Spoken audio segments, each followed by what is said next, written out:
But to understand just how big of a deal, where that hostility really came from, why it took so long to end, you've got to go back, way back. Not to the 1950s, as many Americans might think, but to the 1850s. The story starts with America divided between pro-slavery and anti-slavery politics, and one of their many fights is over the Spanish colony of Cuba. Pro-slavery lawmakers want to buy Cuba from Spain, or take it by force to turn it into a new slave state. Anti-slavery politicians oppose this, calling it imperialism. But fast forward to 1898, after slavery's over. Americans have a different version of this same argument when Cubans rise up against Spain. The U.S. joins them, starting the Spanish-American War. But Americans divide. Should the U.S. seize Cuba from Spain for itself, or liberate the island? This is part of a much bigger debate at the time over whether the U.S. should explicitly become a European-style imperial power. So this is an argument about Cuba, but it's also an argument about America, what kind of country it should be.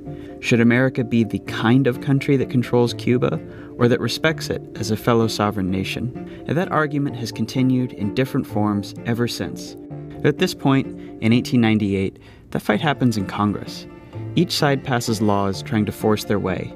And it ends up with a weird split baby policy, with Cuba winning independence, but other quasi-imperial American rule. The U.S. would take over Guantanamo Bay, dictate Cuba's foreign policy, and give itself the right to intervene in Cuban affairs.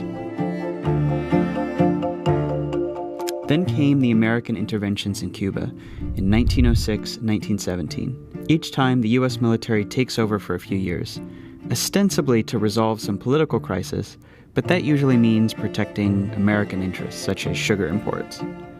Today, when Americans think about the U.S. and Cuba, we think of the Cold War, but Cubans often think back to this imperial era. And that era technically ends in 1933 with an uprising against Cuba's government. Under U.S. law, America is supposed to intervene again, but President Franklin Roosevelt wants to end the imperial era, so he declares neutrality. And over the next 20 years, Cuba becomes a democracy, and one that's generally friendly with the U.S.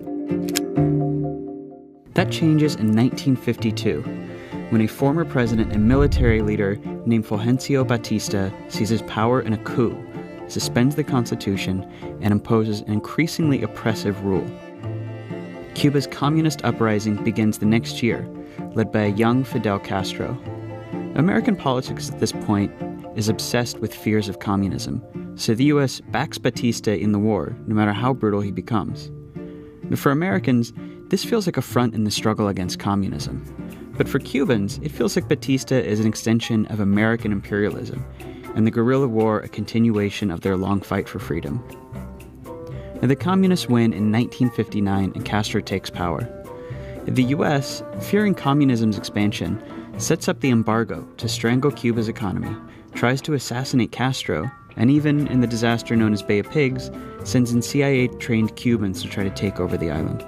Castro turns to the Soviets for help, and in 1962 they nearly start World War III when the U.S. blocks Soviet efforts to put nuclear missiles in Cuba. The incident scares everyone enough that things settle into a tense but basically peaceful status quo. Over time, ordinary Cubans are squeezed between the U.S. embargo and Castro's dictatorship. In 1980, Castro tries to relieve some political dissent by briefly allowing Cubans to leave the island, and 125,000 arrive in Florida. No one realizes it at the time, but this adds a completely new dimension to the conflict.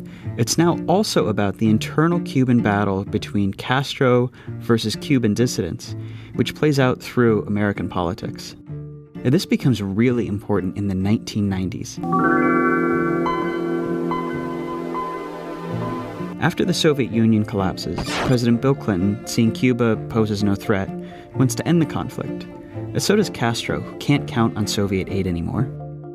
But Cubans in America, who suffered terribly at Castro's hand, want to see him fall and push for keeping the embargo. In the middle of this fight, in 1996, Cuba shoots down 2 private planes chartered by Cuban-American activists. There's a big backlash in the U.S., and Clinton backs down.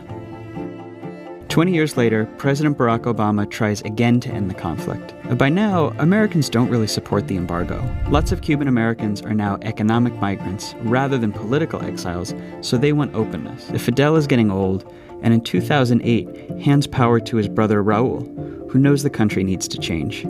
The US and Cuba start secret talks in 2013. The new Pope, Francis, helps negotiate. In 2014, they reveal their agreement to end the conflict, and the next year, Obama becomes the first president to visit since Calvin Coolidge in 1928. The US and Cuba have never really had normal relations until now, and that's crucial to understanding why it took so long for this to happen. So much has passed between the two countries over the past century, and the US has at times treated Cuba as more of a colony than it's a real country. It's a lot to get over, but it looks like they might both finally be ready.